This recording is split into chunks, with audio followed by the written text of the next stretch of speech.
Toda a Escritura é inspirada por Deus e útil para o ensino, para a repreensão, para a correção e para a instrução na justiça, para que o homem de Deus seja apto e plenamente preparado para toda boa obra.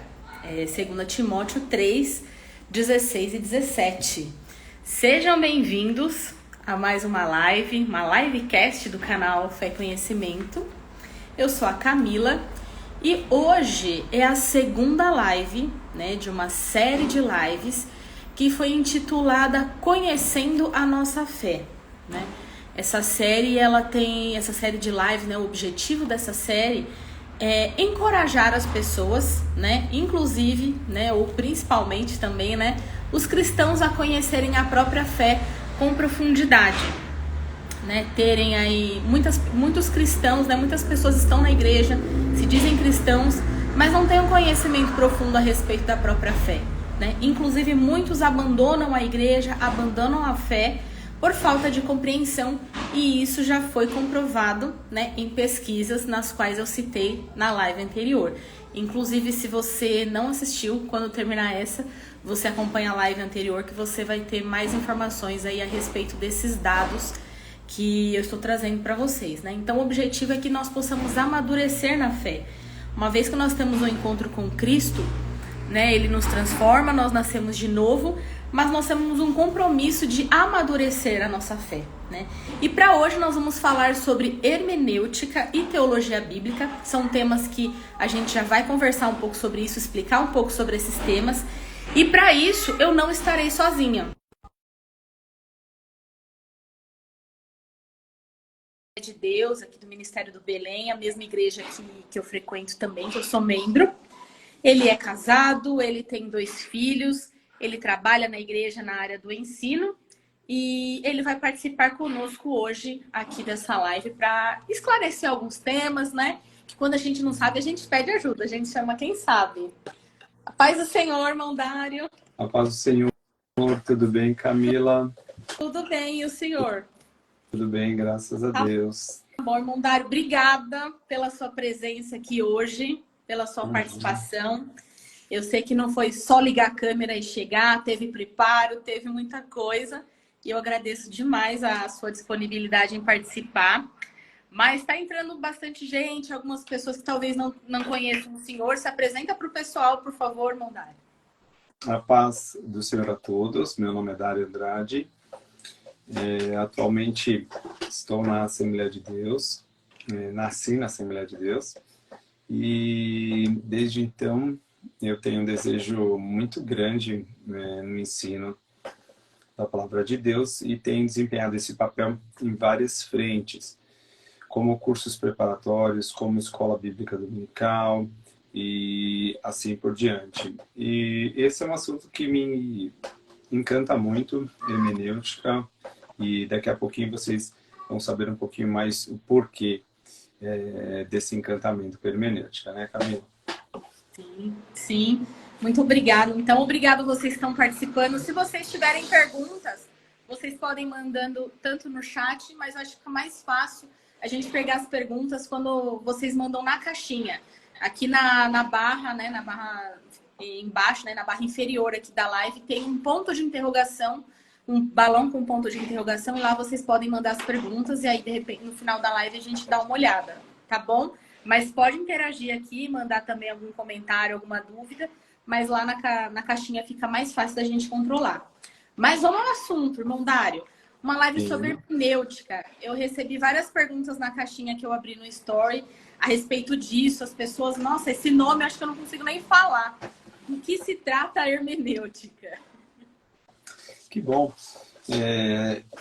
Antes de nós irmos diretamente ao ponto, eu acredito que seja interessante nós fazermos uma pequena introdução sobre o assunto, Antes de necessariamente os conceitos. Então, para que vocês tenham uma ideia, nem todos se percebem quando leem um texto, e seja qual for, seja um jornal, seja uma revista, não interessa qual texto seja, nem todos se percebem fazendo uma interpretação. Mas, na verdade, de fato, qualquer pessoa que lê seja o texto que for, ele já está fazendo uma interpretação.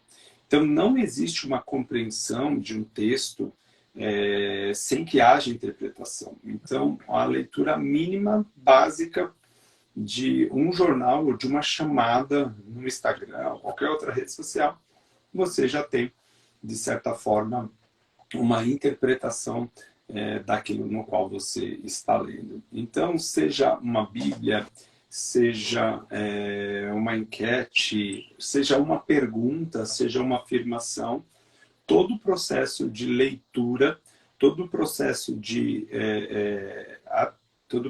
aproximação de um código, seja qual for, seja letras, números, desenhos, você já está interpretando aquilo. Então, acredito que vale a pena você, antes mesmo de nós conceitualizarmos interpretação, hermenêutica, é que nós somos, não há possibilidade de você ler sem que interprete, né? E outra, a interpretação ela vai muito além dos códigos, vamos supor, ou das letras, números, textos. Ele vai além.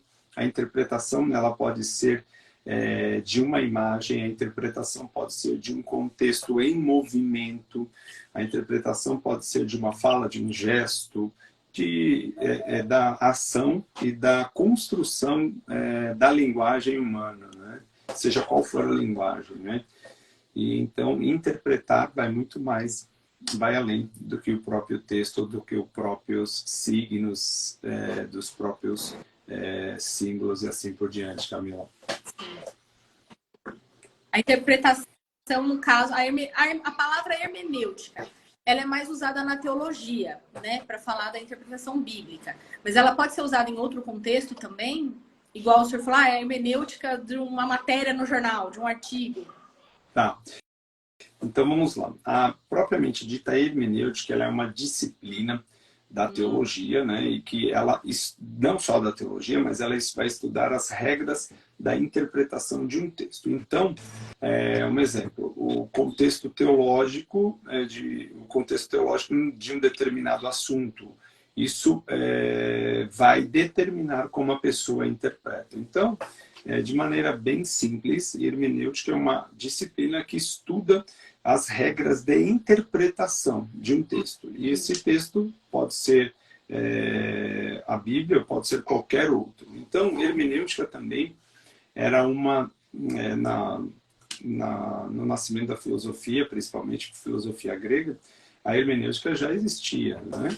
Como uma matéria a ser estudada para que você pudesse interpretar os textos dos grandes filósofos da época, né? Então, essa maneira, essa regra, ou esse modo de como interpretar, seja a Bíblia ou seja outros textos, essas regras elas já existem antes mesmo do livro sagrado existia, né? Esse processo de interpretação ele já existe bem antes. Então, uma das regras principais de interpretação, a gente tem como a interpretação dos textos como o literal, né? O que seria isso? O mais comum que nós conhecemos, ou o mais lógico, é o literal. Então, se eu escrevo uma carta para minha esposa, e a carta está lá descrita em algum determinado momento, fazendo uma relação ou a sede que eu esteja passando, quem ler aquela carta, de princípio, ela vai entender provavelmente o primeiro ponto de entendimento ou de interpretação é literal. Realmente ele está com fome, realmente ele está com sede. Então essa é uma regra fundamental lógica do texto e do contexto, né? Uma das regras que é a mais assegurada até hoje ainda é a interpretação literal. E aí nós temos outras que daqui a pouquinho a gente vai descrever. Isso que eu ia perguntar agora, né? Trazendo isso para o nosso contexto cristão, contexto da igreja, né? Por que é importante a gente ter essa noção de interpretação bíblica, né? Acho que no mundo que a gente vive hoje, com tantos acessos, né? A gente tem acesso a muitas coisas, A gente tem acesso a tantas doutrinas, tantas igrejas, tantas regras de fé, né? São tantas interpretações também. Por que que isso é importante para um cristão, né? Por que que um cristão precisa entender aí regras de hermenêutica, regras de interpretação bíblica especificamente? Muito bem. Olha só, Camila, por que dessa importância da interpretação? Uma coisa que nós temos que ter em mente sobre, né, a hermenêutica é que nós partimos do ponto de vista nós partimos de um ponto. Nós acreditamos que há uma revelação. Essa revelação foi dada ao homem. Essa revelação nós temos chamada a Escritura Sagrada, né? Ou a Bíblia como Antigo e Novo Testamento. Então, todo cristão que se diz cristão, ele tem que partir desse ponto, dessa base, que há um Deus nos céus e esse Deus procurou revelar-se aos homens e de uma maneira ele procurou se revelar. Então, lá em Romanos 1, a partir do versículo 18, se eu não me engano, Paulo vai mostrar que Deus se revela na sua criação de uma forma e esse conhecimento é dado a todo homem, a toda criatura, a partir daí, então, dessa revelação na criação. E na criação nós estamos como criaturas também, como ser que tem revelação.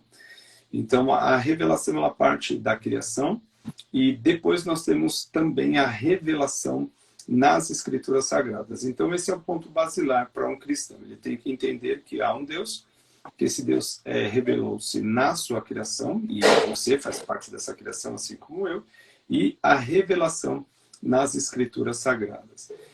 Então, se você quer conhecer sobre esse Deus, conhecer como ele se revelou, quem ele é, como as coisas começaram, como as coisas estão, como as coisas serão, esse é o princípio, a leitura das Escrituras Sagradas.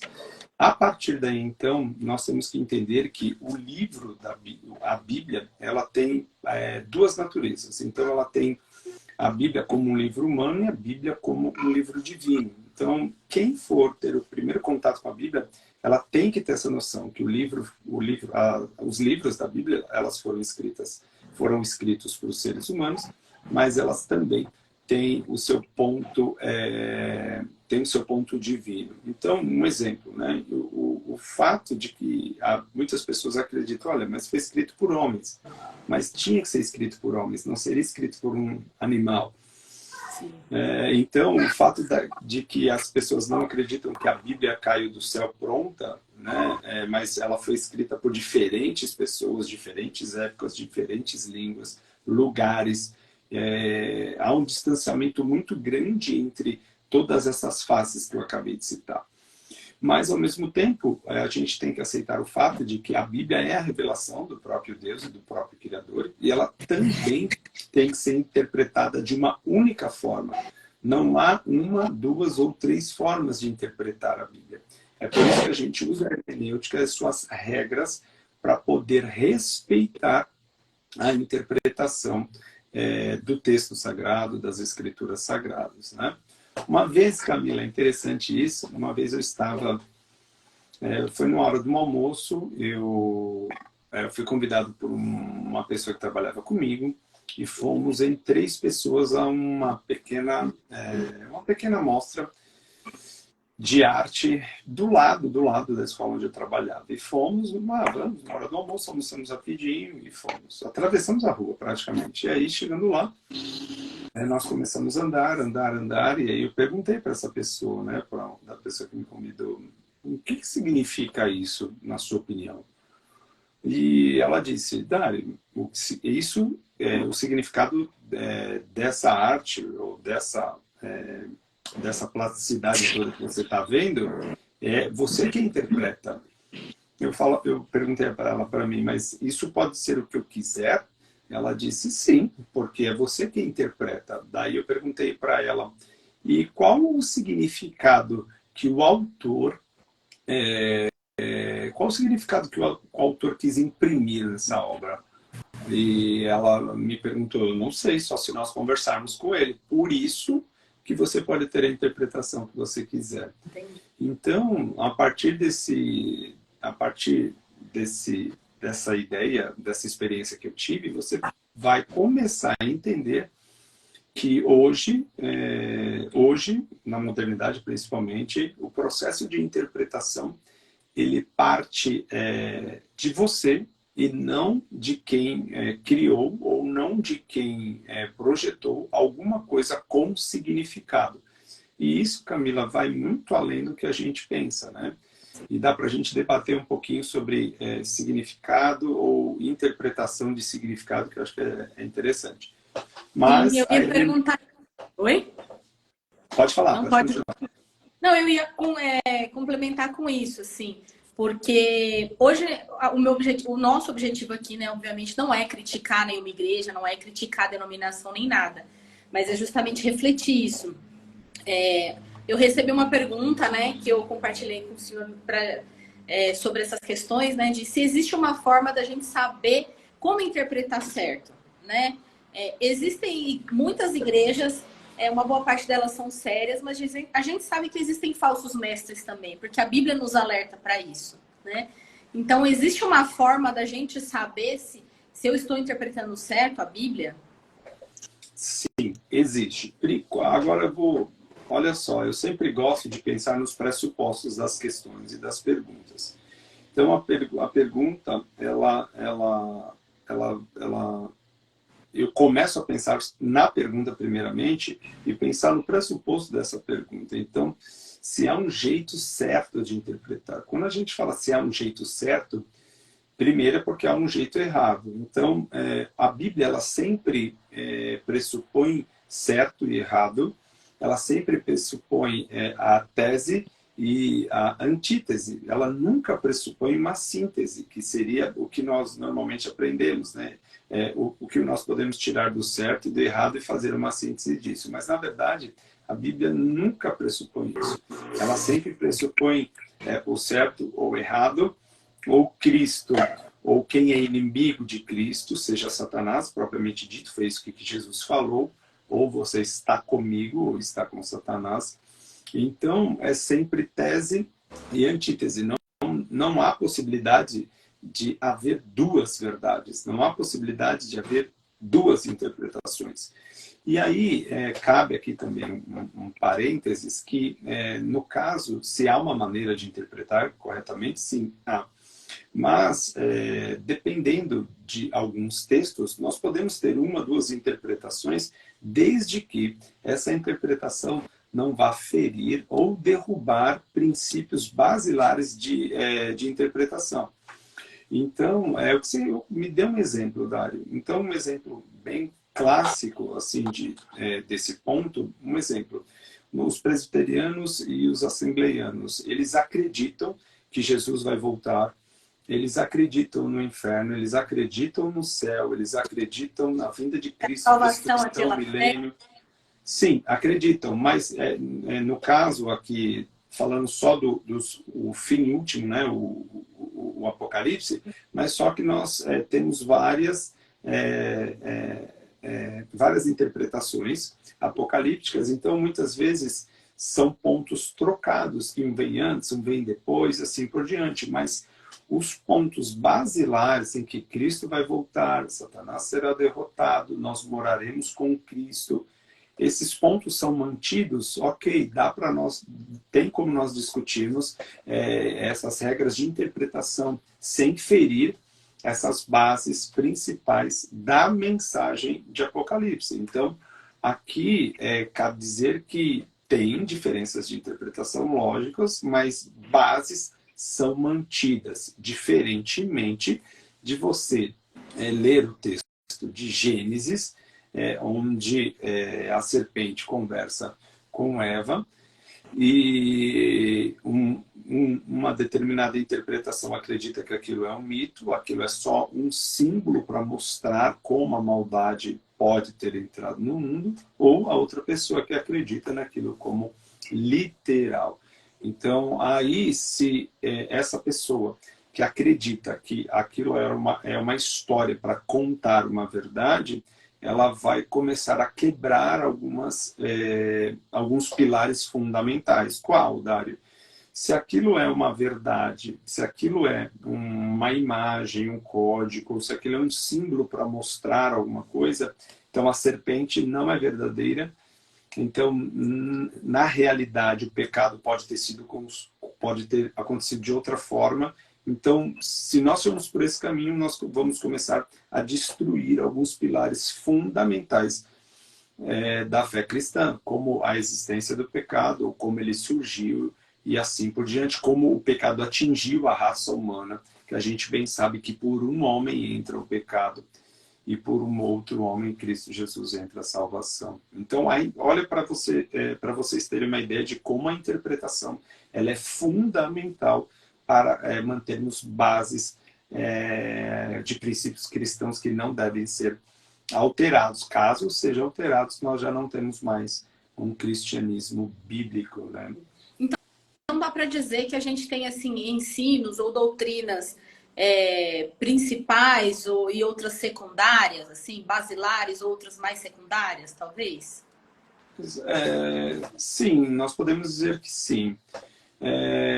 Acredito que algumas elas não podem ser destruídas, caso contrário, nós vamos incorrer em erros, né, erros graves. Então, não temos como interpretar, vou voltar a Gênesis, não temos como interpretar todo aquele cenário de Gênesis, Deus visitando o jardim, conversando com Adão, conversando com Eva, Deus dizendo a Adão, né, a primeira lei que ele deu, ó, não toque nesse fruto, não coma desse fruto, visitando o jardim novamente, Adão, onde estás? Onde estás? E Adão se escondendo, e depois se revela e diz que agora eu tive vergonha. Se nós interpretarmos todos esses primeiros capítulos como realmente, com uma regra de interpretação alegórica, com uma regra de interpretação mítica, a gente vai destruir a literalidade do texto. Então, eu não vou poder nunca afirmar que Deus realmente criou Adão com suas próprias mãos, eu nunca vou poder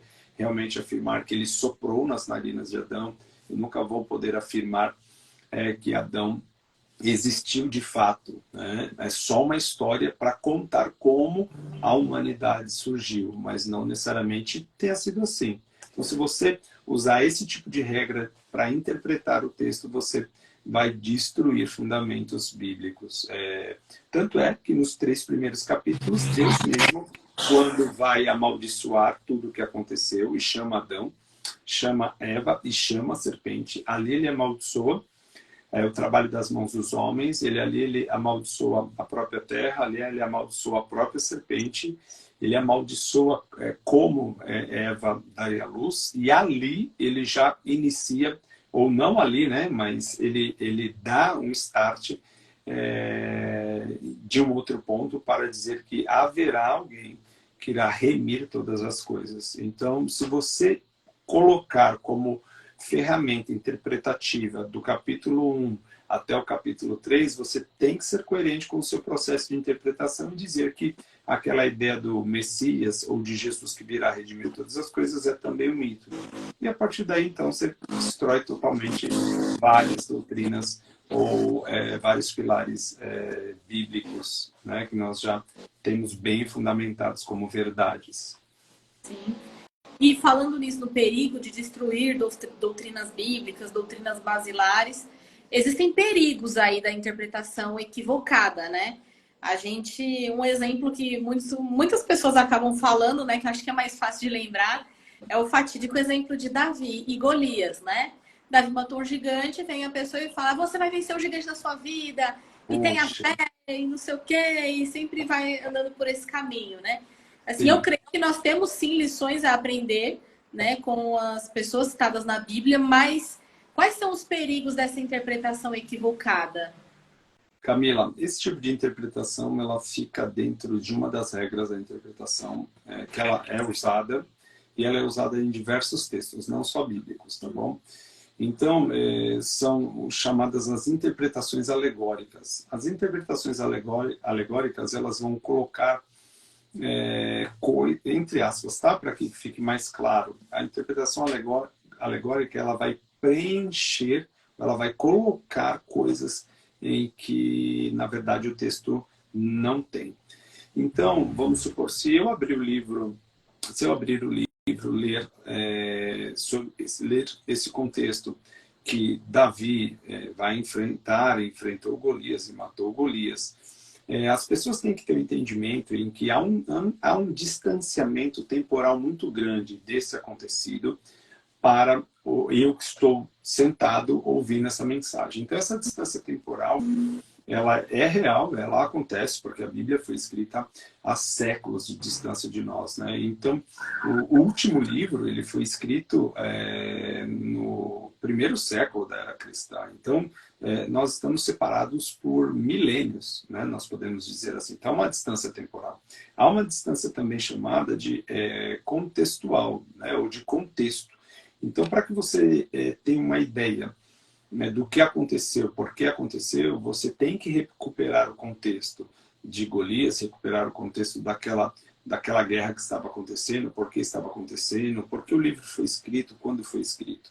E também há um distanciamento da linguagem. Nós sabemos que tanto o grego, o hebraico, o aramaico, são línguas que a gente pode dizer, entre aspas, que elas não existem de maneira corrente, né? Elas são estudadas, são faladas, ok, mas elas já não são tão palpáveis quanto eram na época. Então, não tem esses três distanciamentos, né? O temporal, o contextual e o linguístico, eles já vão alterar em muito essa interpretação. Ponto. Então, o que ocorre quando uma pessoa lê esse texto, lê essa passagem e quer trazer alguma coisa para você? O correto seria ele ler a passagem, extrair verdades sobre o texto e não colocar coisas no texto. Então, não tem como você me comparar a Golias. Não tem como você comparar uma pessoa que talvez esteja me afligindo no serviço por conta de eu ser cristão, chamá-lo de Golias. Não tem como eu chamar a conta que eu estou devendo nas Casas Bahias de Golias e eu sou Davi, eu tenho que derrotar essa conta. Ou a minha geladeira vazia vai passar a ser Golias e eu sou Davi. Não bate. Se eu respeitar o distanciamento temporal, contextual e linguístico, o que eu vou fazer com esse texto? Eu vou ler esse texto e vou extrair verdades dele. As verdades, no caso desse texto, elas são simples. Israel estava em guerra, Israel estava temendo aquele exército, principalmente pelo ponto em que eles apresentaram a possibilidade de um só guerrear por todo o exército, e a partir daí não haveria matanças. Então isso foi colocado, e eles tinham um dos melhores, um dos mais altos homens em seu exército, e a partir daí então Israel tinha que levantar um homem, e até então nenhum homem que se dispor a lutar. Por quê? Saberia que perderia contra aquele homem. Então, primeiro, não é medo de morrer, não é medo de morrer. Nenhum homem não se levantou naquele contexto por medo de morrer ou de guerrear, porque o que estava em jogo era a nação toda. Então, não era a minha vida. Se fosse para eu morrer por Israel e Israel não ser invadido, ok, eu morreria. Qualquer homem daquele exército faria isso.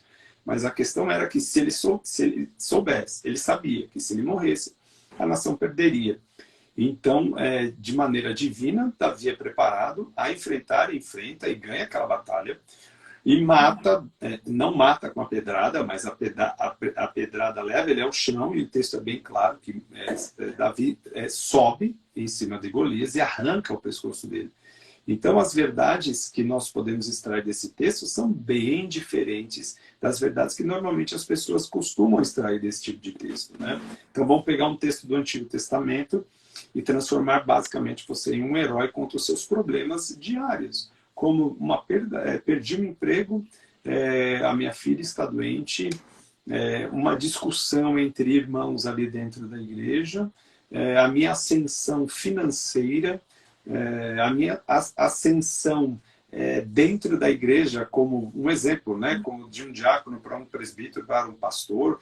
E olha como as pessoas conseguem distorcer o texto a partir de uma interpretação alegórica. Então, isso é muito grave. Dário, por que isso é muito grave? Parece que não, Camila, mas dá até medo. Quando a gente vai falar do processo de interpretação, porque olha o que o próprio Jesus, o que nós temos no texto de Apocalipse.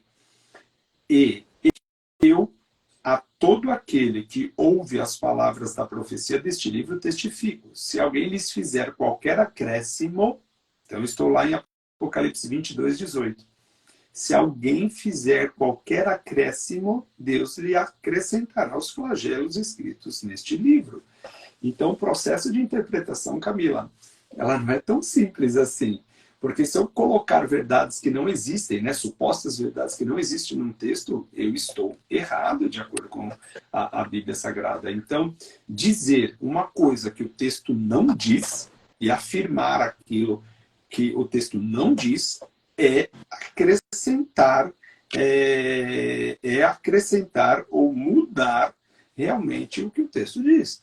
Então, essas igrejas, pastores, homens, que usam o texto a seu favor e colocam uma outra interpretação que não seja a real do texto, a única interpretação possível do texto, eles estão incorrendo em erro, e eu os encaixo aqui em Apocalipse 22, 18. Sim. E tem algumas pessoas que, às vezes, sim, a própria Bíblia fala, né, de pessoas que usam o evangelho e interpretam da forma que quer para benefício próprio, mas existem pessoas que não têm o conhecimento. Acha que tem, acha que não precisa. Já teve, hoje já está bem menos, né? Mas já teve bastante preconceito no meio evangélico contra essa questão do estudo teológico, né? E acabavam se tendo também interpretações equivocadas de algumas passagens bíblicas, né? Mas hoje já, graças a Deus, isso já tem melhorado, né? Sim, Camila, tem melhorado bastante. Principalmente, assim, se nós formos entender como isso começa, né? A gente, se fosse traçar mais ou menos uma linha do tempo sobre esse processo de interpretação, a gente já tem esse processo de interpretação, Camila, começando na escrita do próprio Antigo Testamento. Então, o processo de interpretação parte já desde a escrita do Antigo Testamento. Um exemplo, qual foi a base interpretativa, ou de onde como o Novo Testamento interpretou o Antigo Testamento? Então, para a escrita do Novo Testamento, Paulo vai interpretar o Antigo Testamento. Então, ele tem que fazer esse tipo de leitura. Então, repare bem que esse processo de interpretação ele começa bem antes. Aí nós vamos ter, na linha do tempo, né, de maneira bem resumida, lógico, os escritores do Novo Testamento interpretando o Antigo Testamento. O escritor de Hebreus, ele faz uma interpretação maravilhosa sobre o Antigo Testamento. É um processo de interpretação. Ele vai explicar nuances do Antigo Testamento à luz de Cristo, em que nenhum judeu, antes da revelação de Jesus Cristo, tinha sobre a Torá. Não havia. Então, isso é um processo de interpretação. O Hebreus é um livro maravilhoso, né? Então, desde então, há esse processo de interpretação. E ao longo da história, nós também temos esse processo de interpretação do Antigo e do Novo Testamento pelos pais da igreja e assim por diante. Uma ruptura total que houve, e a gente pode chamar de que foi realmente estabelecida por Deus, é a reforma, né? Quando o próprio Lutero, lendo Romanos, ele tem elucidado pelo Espírito Santo de Deus contra a própria interpretação daquele tempo sobre aquele texto, né? Então, ao longo da história, esse processo de interpretação ele é sempre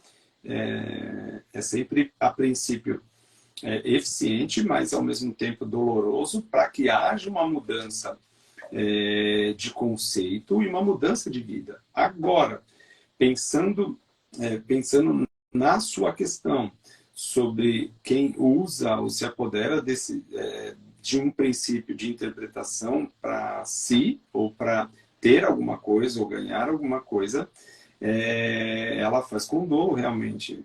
E há algumas pessoas que têm uma interpretação de um determinado texto que é errada, ela pode incorrer em erro, ou foi no que você disse mesmo, ou ela pode incorrer em ignorância.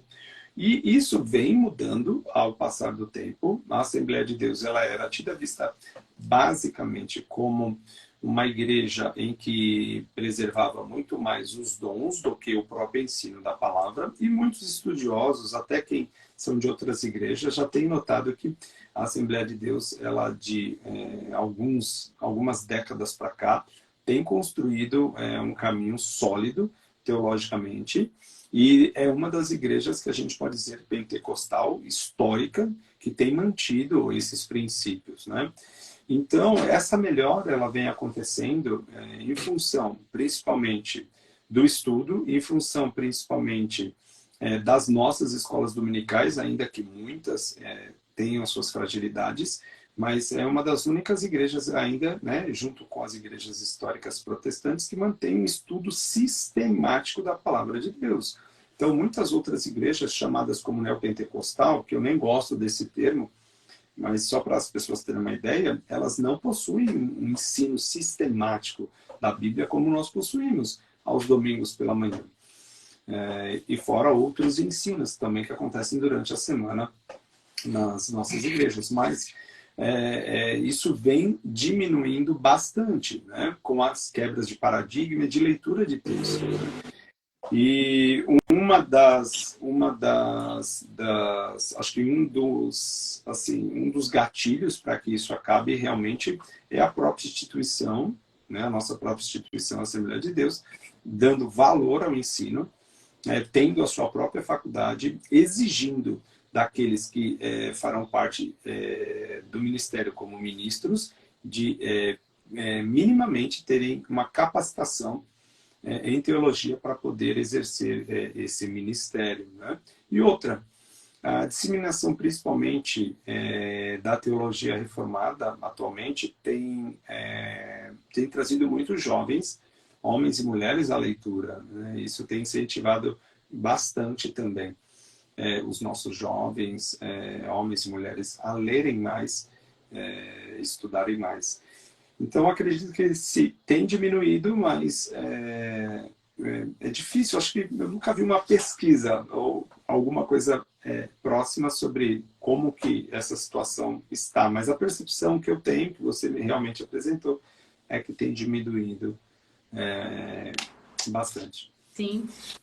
E falando nessa questão da interpretação, de existirem formas de interpretar e tudo mais, a Bíblia, ela é um livro que tem dentro dela, né, 66 livros, né?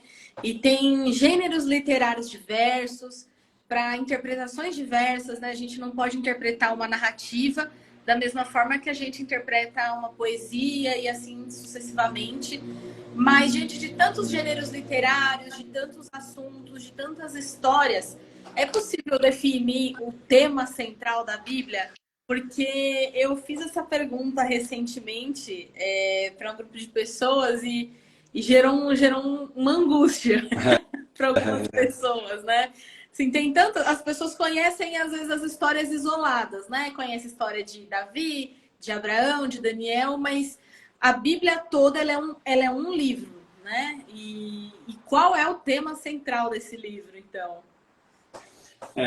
Camila, o tema central do livro e a minha vamos lá, vamos voltar um pouquinho atrás. Tá.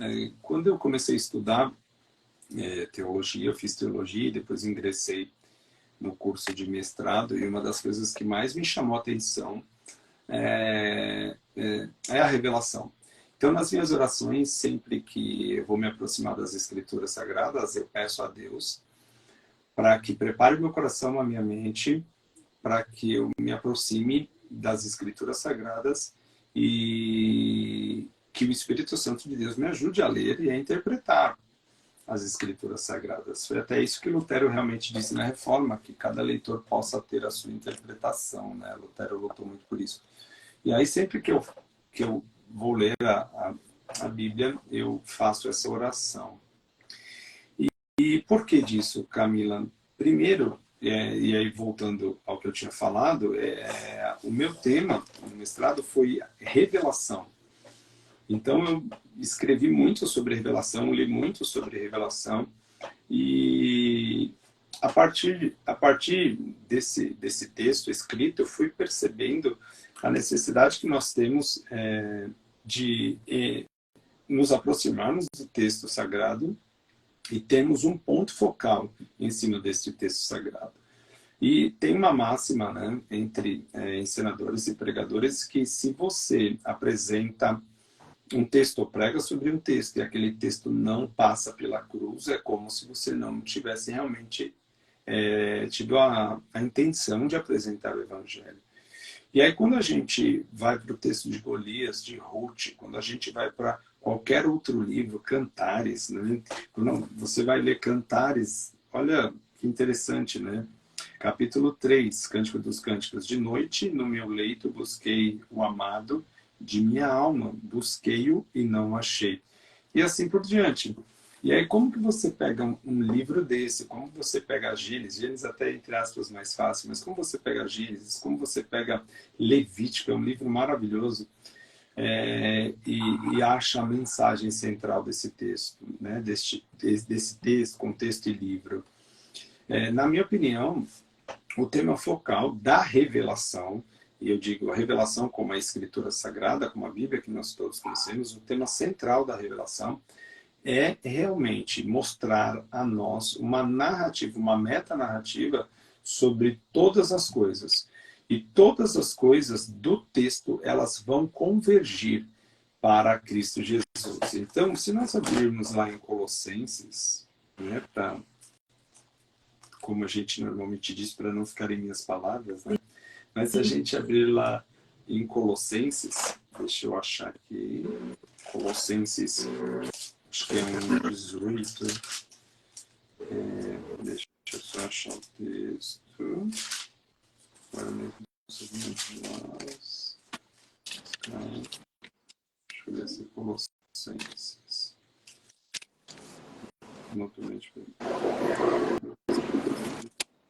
poxa vida, será que eu não vou achar?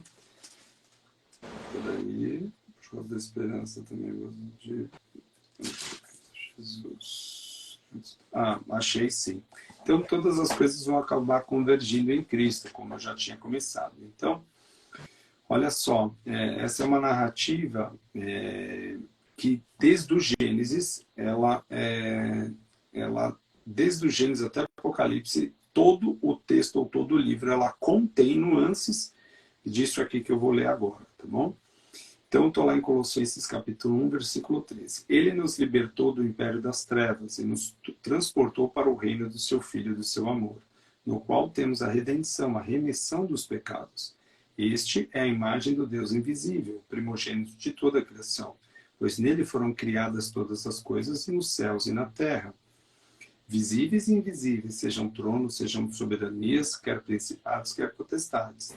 Tudo foi criado por meio dele e para ele. Então aqui a gente já começa a enxergar nitidamente essa convergência de todo o livro das Escrituras acabarem de uma certa forma, com nuances ou não, seja direto ou indireto, apresentar isso. Então tudo foi criado por meio dele, tudo para ele. Ele é antes de todas as coisas, nele tudo subsiste. Então não haveria possibilidade de nós termos uma revelação e toda ela com nuances ou não apresentar Cristo. Não haveria possibilidade de qualquer livro entrar no cânon sagrado, e eu acredito que o cânon sagrado foi fechado, não por homens, mas foi fechado pelo próprio Deus, porque a revelação é dele, é ele quem revela-se ao homem. Não haveria possibilidade de qualquer um dos livros não apresentar isso aqui. Não haveria possibilidade. Então, o tema central da Bíblia é Cristo, ainda que não tenha o nome de Cristo Jesus naquele livro, mas é Cristo. Então, um exemplo, você vai pegar o livro de Isaías, claramente a gente vê a menção a menção de um Salvador, claramente nós vemos. Então, o Novo Testamento inteiro, claramente nós vemos a menção de um Salvador. Cântico dos Cânticos, nós vemos a relação de um Deus que ama o seu próprio, que ama a sua igreja. Então, isso já é um processo de interpretação de Cântico dos Cânticos, né? O processo, eu mantendo a primeira regra, que é a literal, esse contexto todo, ele cabe muito mais ao casal. E o contexto secundário, ele vai falar, realmente, a gente vai entender sobre essa relação entre Cristo e a igreja. Como a gente vê Paulo citando lá na frente, como eu sou o cabeça, e eu tenho essa autoridade dada por Cristo, e eu tenho que ser um tipo de Cristo no meu lar. Então, quando eu olho para Cântico dos Cânticos, eu vou fazer esse tipo de interpretação também, não forçada, logicamente, mas para que tenha uma intencionalidade cristocêntrica, né? Então, eu acredito que o ponto focal da revelação de Deus é apresentar o seu próprio Filho como que nele subsiste todas as coisas, por ele foram criadas todas as coisas, a partir dele foram criadas todas as coisas, né? Então, não haveria essa possibilidade de nenhum texto não conter, repetindo, de maneira, através de nuances, ou diretamente apresentar o Salvador, que é Cristo Jesus. Sim. É que eu li recentemente um texto, no caso, no livro, a autora, ela estava dando uma criticada assim, em alguns departamentos infantis, né? E ela fala que até para ensinar para as crianças, a gente precisa ter isso em mente, né? O tema central da Bíblia, independente da história que a gente vai contar. E que por isso, muitas crianças, e vão crescendo dessa forma, né? Assim com... tem o mesmo grau de importância. A historinha de Abraão, de Daniel, João e Maria, Davi, a Cinderela, sabe? São várias historinhas. As crianças às vezes vão aprendendo historinhas e vai crescendo com isso, então as pessoas vão entendendo isso como historinhas e não conseguem ver essa história central ou como essas histórias menores, né, se encaixam na história maior. E o principal, o que eu faço com tudo isso na minha vida hoje? O que tudo isso tem a ver com a minha vida hoje, né? Como foi falado, assim, tem uma distância temporal muito grande de quando foi escrito, né? Então, o que tudo isso, a metanarrativa, né? A história menor, a história maior, como tudo... É difícil para algumas pessoas fazer essa conexão, né? Sim, não, você acho que pegou o fio da meada.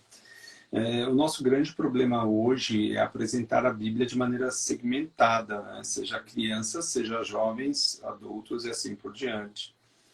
Um dos erros principais que eu entendo que porque isso acontece é porque principalmente nas pregações nós não temos um estudo sistemático de um livro. Um exemplo, seria interessante, seja para a nossa instituição Assembleia de Deus ou outras, que pastores ou ensinadores conseguissem fazer isso com o livro todo. Então, um exemplo, vamos fazer o ensino desse semestre, desses 6 meses, será dos X capítulos de Gênesis, todo o livro de Gênesis. A partir daí, então, se nós tivéssemos esse tipo de estudo ou de pregação, de maneira sistemática, seria muito mais fácil nós conseguirmos mostrar Cristo em determinados pontos, né, do livro de Gênesis. Então, para que nós tenhamos uma ideia, um exemplo, um tipo de Cristo no Antigo Testamento é o próprio José. Ele é um tipo de Cristo. E, Dário, mas de onde você tira isso? Isso é apresentado no Novo Testamento, com José sendo um tipo de Cristo, né? E como outros vários no livro de Gênesis nós temos. Então, quando nós começarmos a ensinar de maneira sistemática e usando a metanarrativa, quando começarmos a usar a metanarrativa em todos os nossos ensinos, as histórias ou as pequenas histórias como Golias, Davi, Ruth, assim por diante, elas vão fazer sentido porque elas estão em um campo ou uma história maior. Então, quando essa história menor for uma peça do quebra-cabeça para a grande história, que é Cristo Jesus, o livro vai fazer sentido. Quando as pessoas entenderem que José, tudo aquilo que José passou, com 15 anos de idade aproximadamente, ele conta o sonho para os pais, e aí os irmãos têm inveja, e é de certa forma que o pai, de certa forma, protegeu mais a José mesmo, né? Por todo um outro contexto que não vai caber falar agora, mas protege o seu filho de maneira diferentemente dos outros, né? E a túnica é um dos resultados dessa proteção. E quando isso acontece, ele é jogado na cisterna, ele é vendido, aí ele começa a trabalhar lá no Egito, é acusado de estupro, é preso. Toda essa narrativa, lá no final do livro, é revelada pelo escritor de Gênesis. Ele vai falar que tudo isso foi feito porque Deus quis e para que a nação, ou para que o povo de Deus não fosse exterminado da terra. Então, eu acho que há links na própria Bíblia, Camila, em que conseguem já, só o texto, literalmente, ele já me dá o link, o porquê de tudo aquilo ter acontecido. Então, vai ficar simples essa história de eu contar para qualquer criança, como a minha filha de 5 anos. Sabe por que o José está dizendo, filha? Ele está dizendo que tudo isso aconteceu, tudo isso, papai, tudo isso aconteceu porque dessa família viria o Salvador, Jesus Cristo. Se essa família tivesse morrido no deserto, se Deus não tivesse usado a história toda de José, a família de Jesus ou Jesus nunca nasceria. Mas Deus cuida de toda essa família, provê alimento, provê casa, provê tudo isso para que daí venha e surja o nosso Salvador. Então, o próprio texto, ele me dá link, o próprio texto me dá a conexão, vou inventar agora aqui, a conexão cristocêntrica, para que a gente mostre, como você bem disse, não só a história local, não só aquela pecinha do quebra-cabeça, mas mostrar toda a metanarrativa e o porquê daquilo. E o porquê sempre vai acabar na pessoa de Jesus Cristo, Camila. E qual é o nosso papel nessa história maior, nessa metanarrativa? Boa, olha... A gente tem um papel nessa história, né? Sim. Tem uma participação. Sim.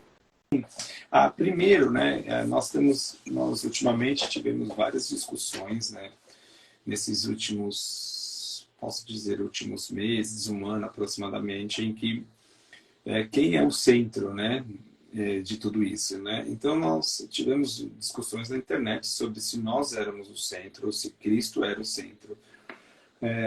Quando a gente vai para a revelação, quando nós vamos para a Bíblia Sagrada, nós sabemos que tudo é para Ele, tudo é por Ele, e no fim das contas a glória é para Ele, né? Tanto é verdade isso, que mesmo quando nós formos coroados lá no céu, diz o texto em Apocalipse que nós vamos retirar as nossas coroas e vamos depositar aos pés do rei. Porque no céu só um rei pode usar coroa, né? Então, no fim das contas, como assim José o fez, ele viu que ele não era o centro da história. José percebeu que Deus não tinha feito tudo aquilo, seja de ruim, entre aspas, entende-se ruim, mas tendo passado tantas coisas, e agora sendo o segundo do Egito, não era para ele, por ele. Não era. Tinha um propósito, que estava muito, muito além de José, da vida de José, do que ele pensava. Era de manter viva a genealogia daquele que haveria de salvar o mundo. Então nós temos um papel, mas o que nós temos que entender é que o nosso papel é secundário. O nosso papel, ele não é de ator principal nesse drama todo da revelação. Pelo contrário, o papel principal é daquele que cria, daquele que salva. Então, o nosso papel, ele já é determinado como secundário desde a criação, né? Porque a ele toda a glória e todo louvor. Então, em termos gerais, o nosso papel é secundário frente àquele que criou, frente àquele que irá redimir todas as coisas, frente àquele que irá nos salvar. Porque o ser humano tem aquela tendência de fazer tudo ser sobre ele, né? E pegar a Bíblia e adaptar a Bíblia ao que eu quero, né? Ao que eu preciso. A gente pode, obviamente, porque assim, muitas pessoas falam, tem a Bíblia como um manual de vida, né?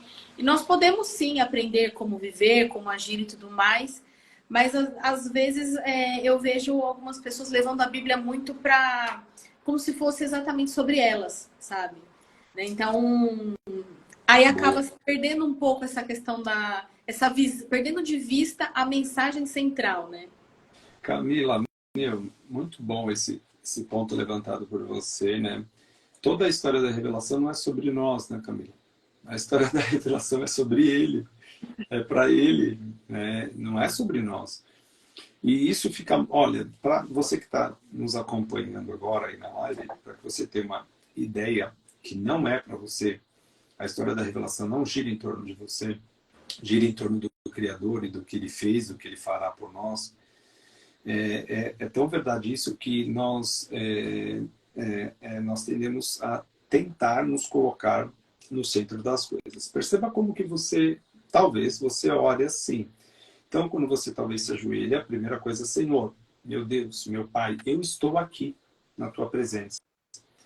E aí Jesus vai ensinar para os seus discípulos, e os seus discípulos perguntam: mas como nós devemos orar? E o contexto todo, Camila, é interessante, lá no capítulo 6, é que Jesus ele vai dizer que quando um fariseu saía ao horário, a um X horário em que para orar, e ele via que estava próximo da sua oração, mas não dava para voltar para sua casa, ele orava na rua. E a ideia dele era ganhar notoriedade. O foco era ele. Então, olha por que Jesus vai ensinar os discípulos a orar. Então, olha só, capítulo 6, ele diz assim, versículo 2: quando, pois, deres esmola, não toques a trombeta diante de ti. Ele vai falar mais sobre oração também. Ele vai falar assim: quando orardes, não sereis como os hipócritas, porque gostam de orar em pé nas sinagogas e nos cantos das praças, para serem vistos pelos homens. Então aqui o ponto focal era eu mesmo. E nós, quando vamos orar, muitas vezes nós começamos as nossas orações assim, Camila: meu Deus, eu estou aqui, meu Pai, estou aqui. E Jesus diz assim para os discípulos: portanto, vós oreis assim: Pai nosso que estás no céu, santificado seja o teu nome. Venha o teu reino, faça a tua vontade, assim na terra como no céu. Esses dois primeiros versículos mostram que quem está na periferia somos nós, e quem está no centro é Cristo. Então, quando nós formos orar, se nós seguirmos de maneira fidedigna, capítulo 6, versículo 9 em diante, Pai nosso que estás no céu, nós não estamos no centro, nem das nossas próprias orações nós devemos estar no centro, né? Então, olha só, Camila, como muda. A gente está falando de processo de interpretação, como ler a Bíblia, como essa interpretação vai ter impacto na minha vida e na minha vida de oração.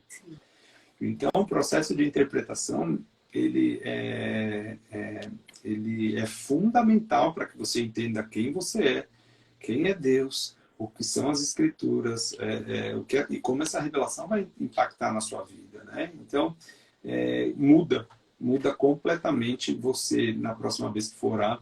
Talvez você não comece mais com a frase: Senhor meu Deus, eu estou aqui.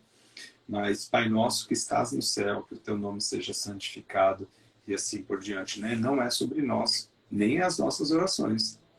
É sobre nós, é sempre sobre Ele. Tem uma passagem, acho que em Tiago, agora eu não vou lembrar exatamente, que fala isso, que às vezes a gente pede e não recebe porque não sabe pedir. Isso. Eu posso, agora como que eu vou interpretar isso? Eu posso interpretar isso a partir disso que foi falado, né? De que a gente se coloca muito no centro muitas vezes, né?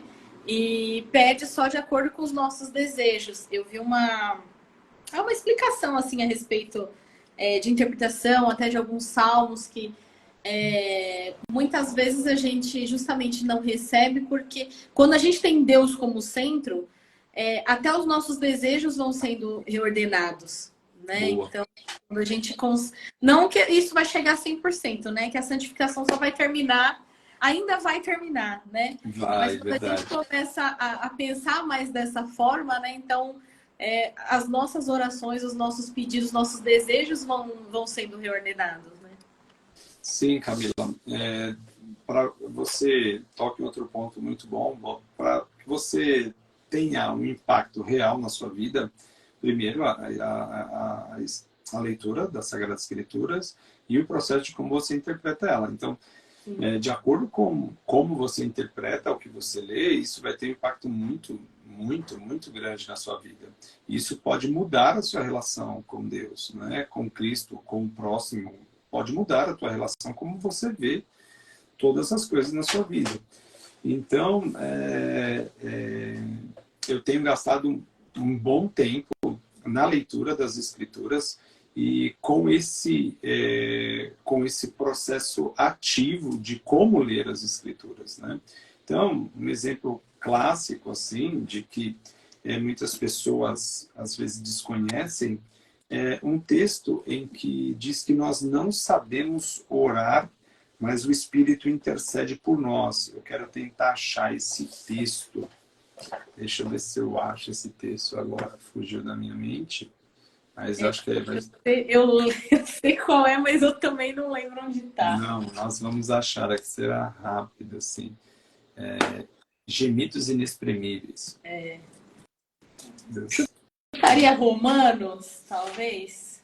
É isso mesmo, é Romanos. O livro você já acertou. Foi o último livro que eu li, e é Romanos. Vamos ver aqui qual é o texto. Eu acho que está bem no comecinho. Já achei.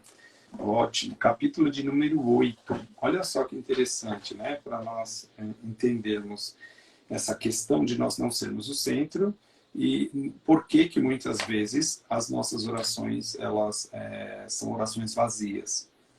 Então, capítulo 8, versículo 26. Também, vamos ler calmamente para vocês verem que maravilhoso que é esse texto. Também o Espírito semelhantemente nos assiste em nossa fraqueza, porque não sabemos orar como convém. Então, é claro, nós não sabemos orar como convém. Isso é fato. Principalmente pelo ponto em que ainda nós estamos sobre a égide do pecado, a queda.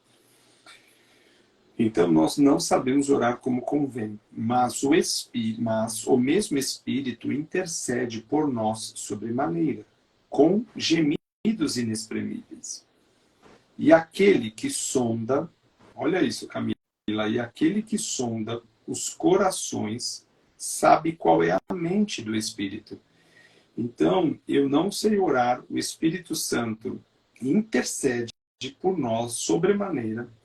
E aquele que sonda os corações, que é Deus, sabe qual é a mente do Espírito Santo, porque segundo a vontade de Deus é que ele intercede por nós. Então, a pedido do Pai, esse Espírito intercede por nós, porque nós não sabemos orar, e quando ele intercede por nós, mesmo esses gemidos inexprimíveis, Deus, o Pai, que conhece a mente do Espírito Santo, recebe essa oração. Então, olha que processo assim, maravilhoso dentro da Trindade, né? E quando a gente vai dizer que nós não sabemos orar, principalmente porque o nosso coração ele é pecaminoso, ele tende realmente a tentar suprir os nossos desejos primários, né? E não como está em Mateus capítulo 6, pedindo primeiro o reino de Deus. E as nossas necessidades primárias, se você for acompanhar lá no capítulo 6 de Mateus, ela está na segunda parte da oração. Mas a primária é sempre falando do nosso Criador. Então nós não sabemos orar como convém, mas o processo dentro da Trindade e do papel de cada um dentro da Trindade na minha oração, ele é fantástico. E a partir daí, então, nós temos uma oração. Mas vamos lá, alguns pilares, no caso, a gente está falando desse ponto da oração, parte da interpretação bíblica. Qual? Toda oração, se não estiver centrada em princípios bíblicos, ela não é uma oração válida. Então, um exemplo, um princípio básico, você está desempregado, você é um pai de família, um princípio básico é que Deus deu a você autoridade para sustentar, proteger e governar a sua família. Se um dos pontos que é sustentar você não está conseguindo por falta de emprego, a sua oração tem que ser pautada. Deus, essa é uma das minhas funções como pai dentro de casa. Eu não estou conseguindo manter esta função que o Senhor me deu como autoridade. O que eu estou pedindo é um emprego para manter a sustentação, a provisão e a proteção da minha família. Então, se a minha oração não foge desse princípio basilar, menos ou mais tempo, Deus irá prover de alguma maneira o sustento para essa família, porque Ele exige isto de nós, né? E por algum motivo, talvez passe por dificuldade, e o motivo sempre é pedagógico para aqueles que são fiéis a Deus, por algum motivo passa por dificuldade, de certa forma, de alguma forma, ele mais tarde terá a sua oração atendida por Deus manter esse princípio inalterável de que aquele que está debaixo das Escrituras ama a Deus, guarda os seus mandamentos, é o pai da casa e tem uma das funções que é sustentar e prover, Deus vai fazê-lo. Amém. Irmão Dário, para a gente ir caminhando para a reta final, porque acredite se quiser, mas já passamos de 1 hora. Já. Já. Eu queria saber se o senhor tem uma mensagem de encorajamento, de incentivo, sugestões de como a gente aprender a interpretar a Bíblia, porque nem todo mundo vai ter acesso a um seminário, a uma faculdade, né, a um estudo formal. Existem ferramentas, e a maioria das pessoas que me acompanham aqui na página, assim, são mulheres, são mães, que às vezes não vão conseguir fazer um curso, fazer uma faculdade, pelo menos não agora, né? Existem materiais que podem facilitar, ajudar a gente nisso, principalmente as mães, os pais, né? Porque lidam com as crianças para ensinar. Então eu preciso primeiro aprender para depois passar isso, né? Para outras pessoas, seja meus filhos, seja quem for, né? Sim. Eu lembro que bem no comecinho, antes de eu e minha esposa planejarmos termos filhos, né? Nós começamos a tentar ler sobre isso de maneira bíblica. E um dos livros que muito afetou a gente foi uma parte do capítulo de um dos livros que ele se chama Não Me Deixe Contar Até 3, da editora Fiel. É um livro muito bom. Eu li.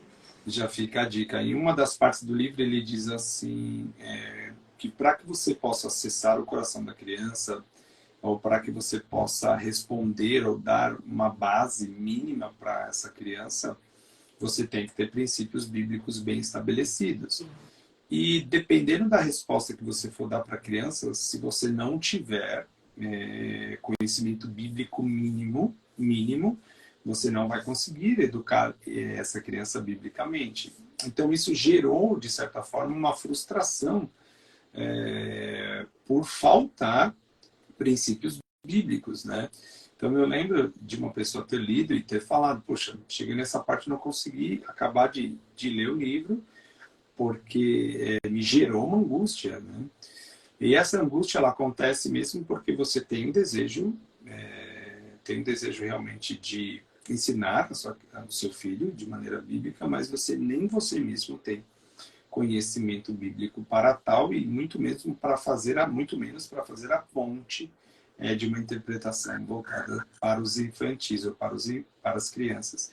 Então, o principal de tudo para mães e pais, o principal de tudo é se deter a leitura mínima das Escrituras Sagradas. Esse é o princípio, se manter na leitura das Escrituras Sagradas. Após isso, ter isso no coração, eu acho que ela vai começar a procurar livros ou pessoas, ou que seja, um apoio para que ela possa fazer essa aplicação daquilo lido, daquilo entendido, para a educação dos seus filhos, né? Ou isso pode acontecer de maneira concomitante, né? Ele vai ler as Sagradas Escrituras, mais um material de apoio, ou ter uma boa pessoa para um apoio, e a partir daí, então, ele conseguir fazer esse tipo de aplicação o mais breve possível, né, na educação dos seus filhos. E hoje nós temos livros fantásticos para esse, como eu citei. Nós temos outros que eu acho que depois, cara, eu não sei se tem como colocar isso Eu coloco na descrição. Ah, legal. Dá para colocar na descrição, né? Dá para a gente, pelo menos, indicar os 3 livros, aproximadamente os 3 livros. Eu acho que, para começo, já dá para nós termos uma boa ideia. Então, para essa mãe, eu acho que talvez, às vezes, soa uma angústia, né? De como educar o meu filho biblicamente, eu não estou sabendo, você tem que começar por você. A leitura bíblica é diária, e aí os materiais de apoio, como livros, como um irmão, uma irmã que já tem uma experiência notável nessa área também, dá para você ir conversando. Mas, a princípio, é começar pelo básico mesmo, a leitura das escrituras. Tem mais livros, material, podcast, alguma coisa assim, tamanho? Tem, Para algumas pessoas é mais fácil. Tem gente que não consegue ler um livro, mas sim, escuta um sim, podcast. Não vou dizer que resolve, mas às vezes complementa e ajuda e é melhor do que nada, muitas vezes, né? sim. Ó, um autor que eu indico muito é o John Piper. Você pode procurar ele no site www.voltemosaoevangelho.com.br, se não me engano, é Isso. .com.br, Voltemos ao Evangelho. E lá nós temos uma playlist, normalmente, do John Piper ensinando. E uma delas é voltada para o público infantil, para a educação infantil. Nós temos até um vídeo dele que é bem famoso, ele é bem curtinho, mas é uma pergunta que fizeram para ele, né? Se Jesus disciplinaria fisicamente uma criança. Se Jesus disciplinaria fisicamente uma criança. E é uma pergunta que, de princípio, ela choca a gente, mas a primeira resposta de John Piper no livro, ele vai começar, poxa, peraí, qual é o livro que Jesus lia? No que ele se apoiava para provavelmente, talvez, educar um filho? Né? John Piper responde, o Antigo Testamento. Ah, então se é o Antigo Testamento, nós temos o Antigo Testamento na mão. Então, provavelmente Jesus disciplinaria fisicamente. E isso para algumas pessoas pode soar um pouco contraditório, a famosa frase que Jesus é amor, mas aqui não tem tempo, mas se você for lá nesse site que eu acabei de indicar e assistir o vídeo, você vai ver a bela resposta do nosso teólogo John Piper a respeito disso, se Jesus disciplinaria um filho fisicamente. Então, eu acho que esse é um bom material a princípio. Eu gosto muito desse site. Tem homens sérios e piedosos que conseguem manter a fidelidade das escrituras sagradas. Que legal, eu vou deixar essas referências aqui na descrição da live, que vai ficar salva. E Tá. vamos dar. Oi? Sim, sim. Eu quero agradecer novamente a sua presença, a sua disponibilidade aqui hoje para trazer esse assunto importantíssimo para todos nós, né? Não só para quem não é cristão, mas acho que principalmente para quem é cristão, que é quem às vezes se dispõe a ler a Bíblia e muitas vezes acaba caindo numa interpretação incorreta, né? Seja por maldade de falsos mestres, seja por falta de conhecimento, mas hoje nós temos acessos aí, temos acesso a muita coisa boa que nos permite uma boa interpretação, né? Uma interpretação correta das escrituras que vai impactar de forma geral a nossa vida, né? Inclusive as nossas orações que foi citado aqui, né? Muito obrigada de novo por participar, por compartilhar esse conhecimento que eu tenho certeza que já foi útil para mim e vai ser útil para todas as pessoas que estão aqui, né? E que vão assistir também depois que a live ficar salva. Camila, eu agradeço o convite.